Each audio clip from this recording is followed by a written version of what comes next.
সমাধানে কোনো দিশা নেই।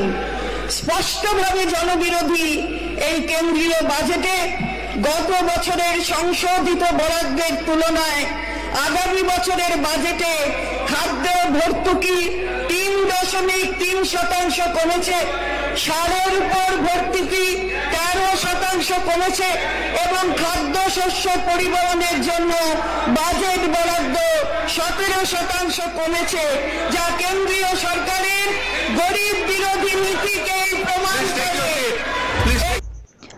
কেন্দ্রকে টেক্কা দিতে নতুন প্রকল্প কর্মসূচি রাজ্য বাজেটে ঘোষণা সরকারের।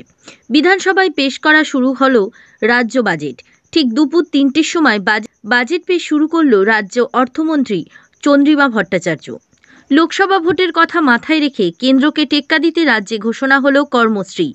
মে মাস থেকে কার্যকর হবে এই প্রকল্পটি। কেন্দ্রের কাছে রাজ্যের বকেয়া প্রাপ্য এখন 1,18,000 কোটি টাকা।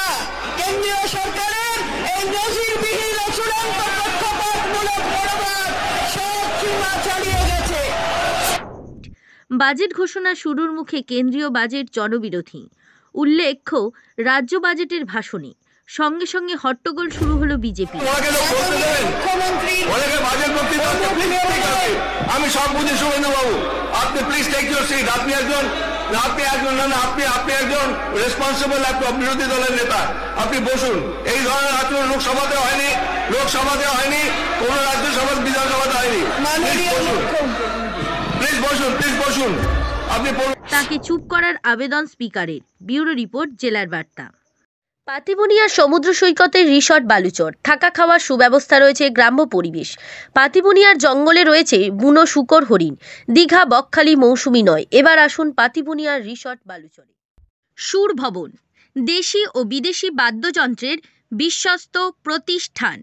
গার্লস স্কুল রোড, রায়ভিলার প্রথম গলি, ডায়মন্ড হারবার।